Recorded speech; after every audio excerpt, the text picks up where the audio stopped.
놓치지 않는 인터뷰, 용터뷰. 고 박원순 서울시장의 성추행 의혹 등과 관련해 이낙연 더불어민주당 의원과 이해찬 민주당 대표가 사과했습니다. 오프라인 세상에서는 박원순 시장을 가해자로 의심하고 있는데요. 온라인은 시끌벅적합니다. 이 문제 이선옥 작가는 어떻게 보고 있을까요? 단단한 개인이란 책을 쓴 이선옥 작가 만나보겠습니다. 이 작가님. 네, 안녕하세요. 네. 이선옥입니다. 예. 자, 참 박원순 서울시장의 이런 충격적인 비보, 많은 분들이 참 아직도 그 가슴을 쓸어내리고 있는 중인데, 자, 네. 이런 가운데 정의당의 두 의원, 젊은 두 의원이 조문에 반대한다는 입장을 표명하면서 네. 논란이 폭발했습니다. 자, 네. 뭐 피해자를 편들어주기 위해서였다 이렇게 얘기하고 있는데 어떻게 네. 보시는지요? 저는 두 분 다 각자 개별 의원들이시고 정치적 행위를 하신 것이기 때문에 그것은 유권자 대중이 판단할 일이 아닌가. 굳이 제가 이런저런 코멘트를 할 만한 일은 아니라고 생각합니다. 정의당 알겠습니다. 안에서 해결 방식을 찾겠죠. 예. 유권자들의 판단에 맡기겠다 이런 말씀이고요. 네. 박원순 시장 죽음으로 인해서 박 시장이 가해를 인정한 것이다 이렇게 말하는 사람들이 있더라고요. 네. 사실 어떻게 이걸 보셨는지 모르겠어요. 이런 견해에 대해서. 글쎄요, 객관적인 상황으로 보면 그 죽음과 해당 사건이 상당한 개연성이 있다는 것은 뭐 합리적 추론일 수 있지만 네네네. 죽음에는 여러 가지 원인이 있을 수 있고 그건 타인은 알 수 없잖아요. 네. 어쨌든 당사자만이 알 수 있는 일이기 때문에 저는 각자의 판단만이 있을 수밖에 없다라고 생각합니다. 네. 더 이상 어떤 말을 할 수 있겠습니까? 예, 그래요. 네, 무엇도 섣부르게 단정할 수 없다고 저는 생각합니다. 가해를 인정한 것이다 이렇게 보는 시각도 있겠지만은 그렇지 않은 시각도 있다 이 말씀인 거죠. 네, 그건 각자의 판단이 다 다를 수밖에 없죠. 네. 그런데 무엇도 단정할 수 없고 무엇도 진실이라고 우리가 확인할 수 없다는 거죠. 당사자가 안 계시니까. 네, 알겠습니다. 네. 자, 그 김재련 변호사의 기자회견이 있었고요. 다음 주 네. 수요일에 또 기자회견을 한다고 했어요. 네. 그 기자회견 내용 보셨습니까? 네, 전체를 다 보지는 않고요. 뉴스를 통해서 어떤 내용인지는 봤습니다. 어떻게 보셨어요? 네, 저는 일단 대리인이든 같이 함께한 여성단체든 어쨌든 피해자 보호를 자신들이 피해자 보호를 가장 무엇에든 최우선의 원칙으로 두고 있다고 말하지 않습니까? 그런데 그런 차원에서 보자면 사실 기자회견이라는 형식은 가장 사회적인 주목도를 높이는 방식인데 저는 그런 방식이 고소인의 보호에 도움이 되는지 그것은 좀 의문이 들고요. 네네네. 그다음에 그런 기자회견이 있으면 당연히 그 후에 보도들이 쏟아질 게 뻔히 예상이 되지 않습니까? 그리고 그렇다면 우리가 통제할 수 없는 어떤 대중들의 여론, 의견들이 또 표출될 것이고 그러면 노출이 많이 될수록 그 말하는 2차 가해 빈도가 높아질 수밖에 없잖아요. 네. 이게 충분히 예견될 수 있는 상황인데 네네네. 저는 왜 가장 그렇게 주목도가 높은 방식을 택하고 고소인에 대한 보호를 호소하는지 지금처럼 어떤 절차적인 해결 방식을 요구할 수도 있고 네. 그런데 저는 그런 면에서는 좀 이게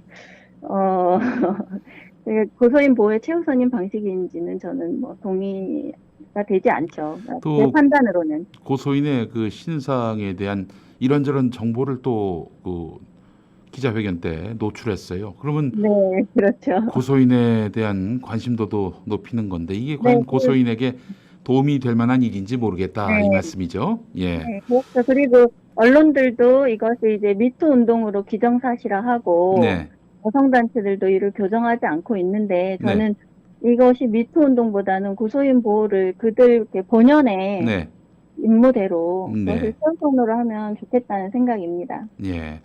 제가 항상 하는 얘기가 의견이 주장이 사실을 앞서가면 안 된다. 특히 이런 민감한 문제에 있어서는 당연하죠. 어느 누군가를 가해자로 또 피해자로 규정하기 전에 사실 검증이라는 그 과정을 반드시 네. 거쳐야 한다. 이게 제 생각이고요.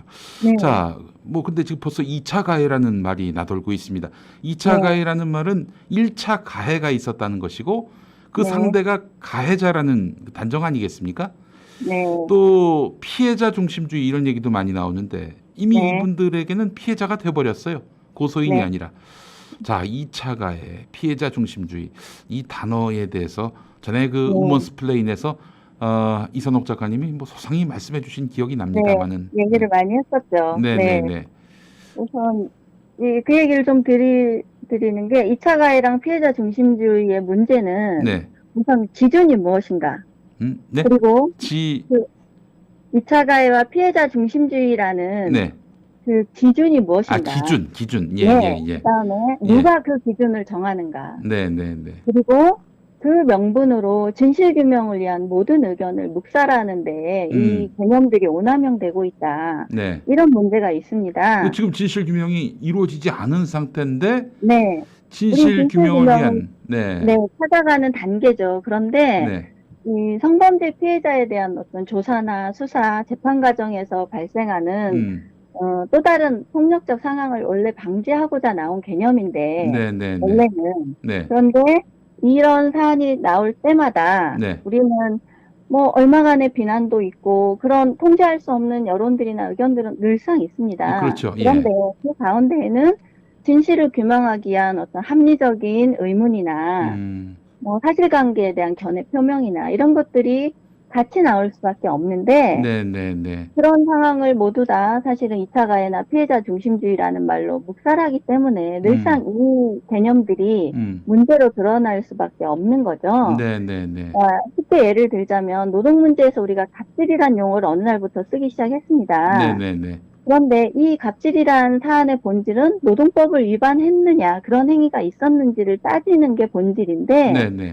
갑질이란 말을 써버림으로 해서 그 행위의 본질을 따지기보다는 상대방을 공격하는 도구로 쓰는 거죠. 그러니까 그 말을 써버림과 동시에 그 가진 이미지가 네. 노동법을 어긴 것과 같은 심각한 상황으로 일단 상대방의 행위를 인식하도록 그런 착시 현상도 일어날 수 있고 네. 이게 그러니까 논점 이탈하지 마라 사실 이런 얘기잖아요. 네, 사안의 네, 네. 본질과 무관한 것을 거론해서 괴롭히지 마라.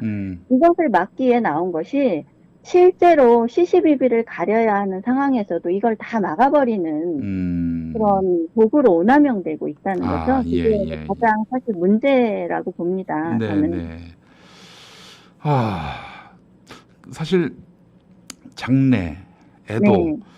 이 기간 동안에 진실 규명 절차 없이 이렇게 피해자 혹은 뭐 가해자 단정하고 규정하는 이런 흐름들 속에서 네. 많은 분들이 좀 의아해하셨고요. 또 네. 상처받으신 분들도 있고 말이죠.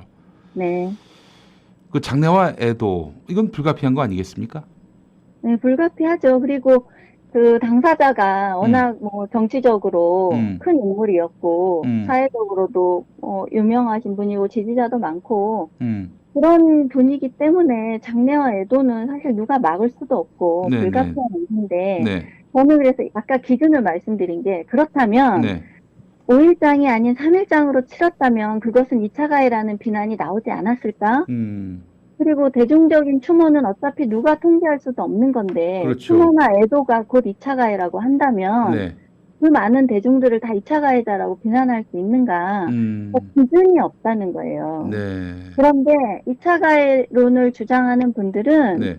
흔히 통제권 밖에 있는 어떤 불특정한 대중의 가장 극단적인 언사를 부각합니다. 뭐 그래서 예컨대 그것을 이순신 네. 장군을 언급하면서 뭐 네, 관기 운운한 이게 정말 정신 나간 네. 사람이 한 얘기인데 네. 그런 발언도 있고 모든- 그게 우리가 네. 일반적인 사람들의 가해 행위가 아니잖아요. 예. 그런데 그것을 마치 되게 일반적인 사람들의 가해 행위냐 예. 그런 것만을 부각한다면 네. 사실 다른 모든 견해 표명도 그것과 똑같은 급으로 취급해서 네.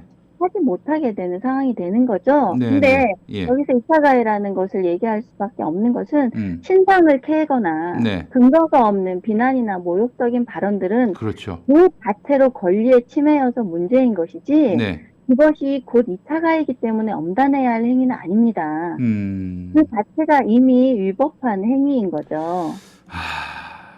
저부터도 그 네.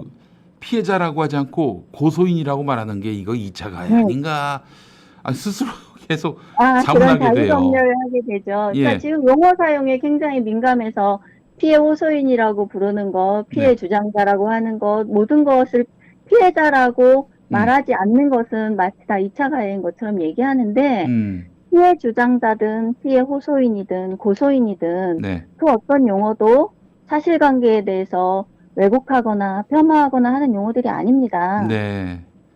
그런데 법률적인 용어이기도 하고요. 사실 네. 그냥 가장 객관적인 용어죠. 고소인이 그런데 그러하죠. 예. 네, 저는 이제 고소인이라고 칭하는데요. 네네네. 원래 이것이 문제인 게 그 두 개념이 원래는 약자를 위해서 정의가 가동되도록 하겠다고 만든 개념입니다. 네네네. 그런데 여기서 약자라는 건 피해를 입었기 때문에 약자라는 거거든요.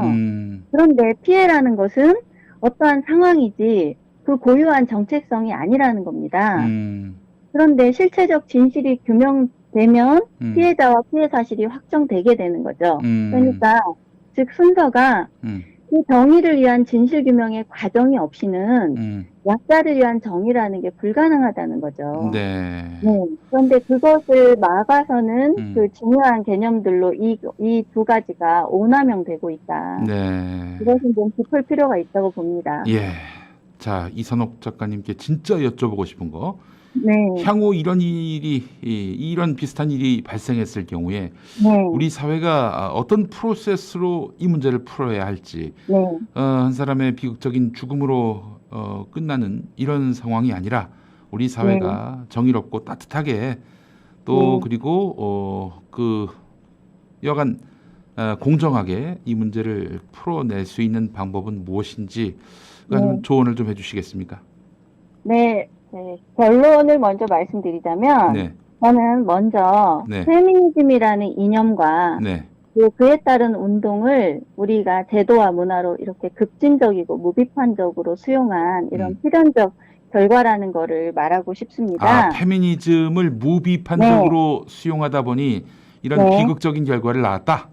네, 그렇습니다. 네. 왜냐하면 그 미투 운동에 대한 우리가 무비판적인 지지와 수용 장려하는 문화가 있었잖아요. 예. 제도도 수용이 되고 네. 거기에서 저는 문제가 시작됐다고 봅니다. 예. 네, 지금 여성단체들은 정치권과 공직사회에 지금 만연한 이런 성폭력을 확인했다면서 네. 전수조사를 해라, 또 제도 전수조사. 정비를 요구하고 있습니다. 네. 정치권도 모두 이것에 호응하고 나섰습니다. 네. 그렇다면 성인지 감수성을 다시 점검하고 성교육을 강화하고 더욱 성범죄는 엄벌하고 이것이 과연 해결책이 될 수 있을까? 저는 그럴 수 없다고 봅니다.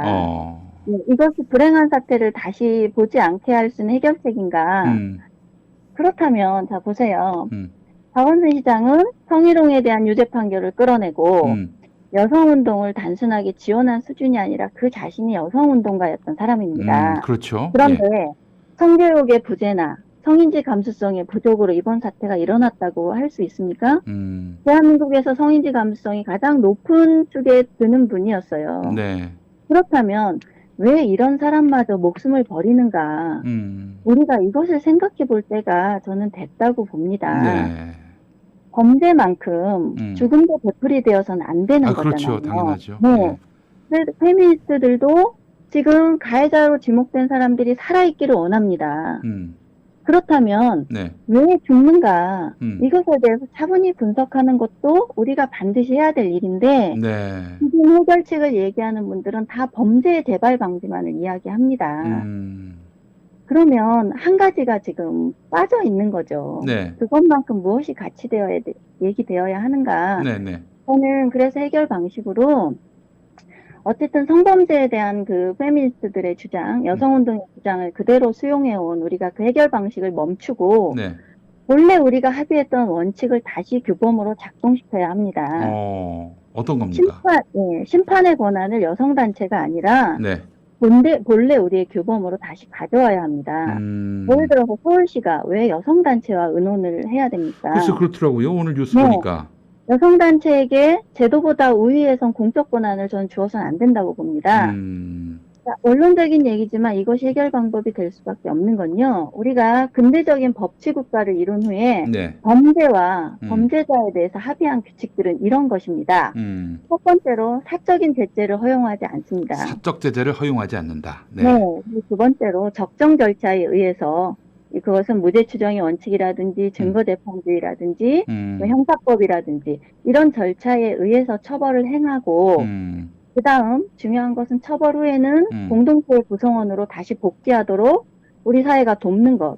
아, 두 번째 기회를 주는 것. 예. 우리가 합의한 근대적 인권의 원칙은 이것입니다. 그 얼마 전에 그 안희정 전 충남지사의 네. 모친상 조문 당시에 저 사람이 정치적으로 제기하는 거 아니냐 뭐 그러면서 몸서리를 치더라고요, 여성단체에서. 그렇죠. 네. 그런데 우리가 예. 이런 원칙들이 원래 있었습니다. 네. 그런데 오직 성범죄만이 예. 우리가 합의한 근대적 가치와 원칙들을 거꾸로 돌리고 있습니다. 그것을 우리가 이제 인식을 해야 된다고 저는 봐요. 네. 조금 전에 말씀하셨던 안희정 전 지사 조문 논란도 네. 인간적인 공간을 절대로 용납하지 않는 이 페미니즘적 해결 방식 때문에 일어난 일입니다. 네. 지금 이 사태에서도 권인숙 의원이나 남윤인순 의원이나 정춘숙 의원 등등 내노라는 페미니스트들이 네. 혼란을 느끼고 당혹스러워 하잖아요. 예. 저는 그게 충분히 이해가 됩니다. 예. 왜냐, 인간적인 관계가 있고 그 당사자에 대한 자신들이 알아왔던 사실이 있고 그런데 그동안 가해자로 지목된 사람에게 그런 태도는 절대 용납하지 않았었죠. 페미니즘 용납하지 않았습니다. 즉각 비난하지 않거나 네. 가해자의 편에 선다고 혹은 2차 가해라고 맹 비난했던 그런 태도들을 막상 자신들이 직접적인 사안으로 겪으니까 네. 그분들도 그렇게 하지 않습니까? 주저하고 말하기 어려워하고 네. 당황스럽고 예. 그런 인간적인 고려의 공간을 일체 용납하지 않아온 것이 페미니즘적 해결 방식입니다. 네. 그것을 이제 우리가 인식하고 네. 그건 더 이상 안 된다는 거예요. 예, 예. 뭐 아까 얘기했던 계속 얘기해도 되나요? 그럼요. 예, 예, 예. 네. 경청하고 아까 있습니다. 아까 얘기했던 그 근대적 우리가 합의한 원칙들. 근데 미투라는 운동은 그 폭로라는 방식 자체가 근본적으로 사적 제재에 해당합니다. 그 폭로라는 방식이 사적 제재의 방식이다. 네, 그렇죠. 적정 절차 위반이 태생적으로 미투 운동을 가지고 있습니다. 네. 그리고 증거가 아닌 폭로가 진실을 대체하고 그 진실 규명에 대한 견해는 2차 가해 압력이나 피해자 중심주의에 막히고 피해자에 대한 연민만이 강요되고 다른 연민은 비인간적인 것, 범죄 행위, 가해 행위로 규정되고 매도됩니다. 네. 네, 성범죄에만 전자발찌를 채우고 신상을 공개하고 심지어 행위 기회가 영원히 없습니다. 네. 공동구에서 추방당하고 이 적정 절차가 무시된 미투 운동을 정의라고 우리 입법부, 사법부, 행정부가 모두 다 인정하고 장려했습니다. 네. 심지어 성범죄에서 어떤 피고소인은 자신을 고소한 사람이 누군지도 모른 채 재판을 받는 사례도 있습니다. 2차 가해 우려 때문에.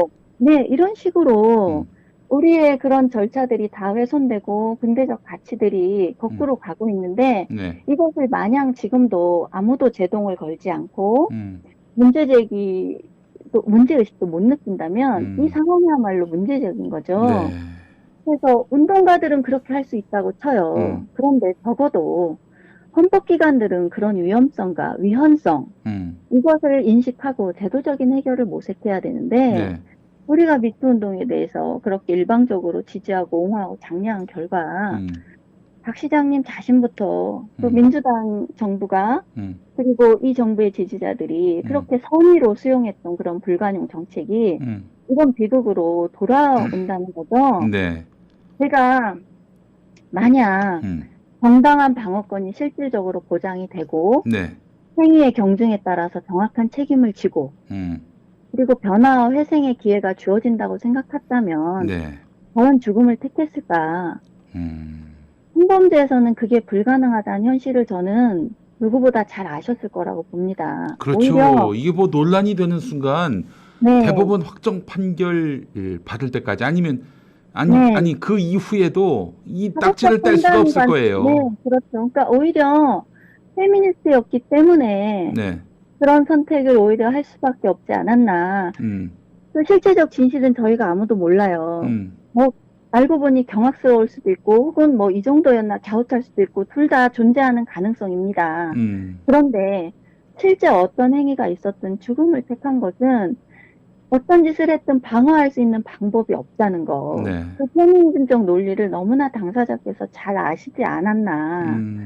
그것을 부인하고 자신을 방어하려면 본인이 평생 뱉어왔던 말을 다 부인하고 자신의 삶을 부정해야 하는 상황이 되는 겁니다. 네.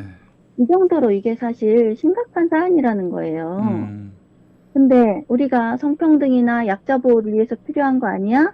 이렇게 좋은 가치의 차원이라고 여기고 무비판적으로 수용해왔던 그 과오가 저는 있다는 겁니다. 네. 그래서 이 성범죄에 대해서 이 페미니스트들의 주장을 그대로 수용한 해결 방식을 이제 멈춰야 한다. 원래 우리가 합의했던 원칙을 다시 규범으로 작동시켜야 한다. 네. 네, 여기에서 미래통합당은 이제 성범죄 안에서는 당사자가 죽더라도 공소권 없음을 적용하지 않는다. 이런 무슨 박원순법을 만들겠다고 하고. 그래요. 네, 그런 말도 안 되는 법이죠. 아니 그래 무슨 다른 돌아가신 분은 범죄와 어떻게 그러면은 처벌한다는 그러니까 거예요. 공소권 없으면. 그러니까 형사법의 원칙인데 성범죄만 이런 예외를 두겠다. 민주당은 또 재발 방지를 해서 엄격한 조치를 마련하겠다. 조문 논란도 성범죄에만 붙고 엠번방 관련 사건 수임을 했다고 공수처장 후보가 낙마하고 오직 성범죄에 대해서만 우리가 이렇게 특수한 취급을 합니다. 이런 특수한 취급과 엄벌주의는 해결책이 될 수 없습니다. 네. 저는 지금이라도 중심을 잡아야 하고 이게 어떻게 돌출적으로 일어난 불행한 사건이 아니라 이러한 연결점들을 잘 살펴야 된다고 생각해요. 네. 얼마 전에 그 사건이 됐던 그 부안에 억울하게 돌아가신 고 송경진 교사라는 분이 계십니다. 네네. 성추행 누명을 쓰고 억울하게 돌아가셨는데 성추행 누명을 썼어요. 네, 예. 그 송경진 교사의 죽음과 박원순 시장의 죽음 예. 이 죽음을 모두를 관통하는 것이 바로 페미니즘적 해결 방식이라는 겁니다. 그 상당한 책임은 저는 이번 정부의 그런 불관용 정책과 네. 미투운동에 대한 무비판적 수용에 있다고 보고 네, 네. 이것을 어떤 과도기적 진통으로 보지 않았으면 한다는 거예요. 그렇죠. 예. 네, 한 사람 한 사람의 삶에 어떻게 과도기란 게 존재하겠습니까? 그 죽으면 끝이잖아요, 한 사람은. 뭐, 그러니까 내가 지지하는 정치인의 일이 아니더라도 이 사안을 관통하고 있는 문제가 무엇인가? 우리가 혹은 내가 지지하는 정치 세력이 진영이 무엇을 놓치고 있는지 네. 자기반성과 성찰이 저는 필요하다고 봅니다. 네. 아까 네, 영민 선생님 말씀하셨듯이 네. 사실관계, 예. 72주를 가릴 때는 무엇보다 사실관계 그 정보, 팩트가 필요합니다. 네. 우리가 깜깜한 상태에서 싸움만 하는 것은 오히려 문제를 악화시킬 뿐이지 해결책을 찾을 수가 없어요. 네. 네. 이것을 좀 우리가 확고한 원칙으로 삼았으면 좋겠습니다. 예, 알겠습니다. 네. 자, 이선옥 작가님 너무 오늘 말을 쉬지 않고 많이 해서. 아니 근데 우리 애청자분들이 귀를 쫑긋 세우고 지금 계속 네. 들으셨어요. 지금 이 정도로는 뭐 끝내기 너무 그렇고요. 네네. 다음 시간에 또 한번 모시고 아주 네. 자세히 또 이야기를 나눠보는 네. 그런 기획을 한번 웃어주시면 마련해 좀 더- 보겠습니다. 예. 네, 고맙습니다. 예. 자, 이선옥 작가님 오늘 인터뷰 감사합니다. 네, 고맙습니다. 기